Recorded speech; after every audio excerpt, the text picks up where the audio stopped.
2:3:4 হয়, তাহলে a/b/b/c/c/a = কত। কী করবো, এখানেও ভ্যালু পুট করবো। আমাদের বের কী করতে দেওয়া হয়েছে, a/b/b/c/c/a এটা দেওয়া হয়েছে, তাই তো। তাহলে a এর ভ্যালু কত আমাদের 2, তাহলে b এর ভ্যালু কত 3, তাহলে 2/3 c এর ভ্যালু কত 4 c এর ভ্যালু 4/2, এটা এলো।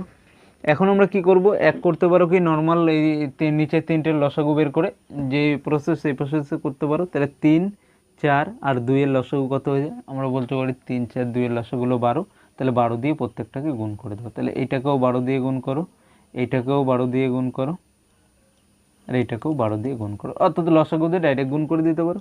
তো এটা দিয়ে কাটলে এটা 6 চলে আসে, এটা দিয়ে কাটলে এটা 3 চলে আসে, এটা দিয়ে কাটলে এটা 4 চলে আসে, অর্থাৎ 4 দুগুণি 8 3 3 9 4 4 24, অর্থাৎ 8:9:24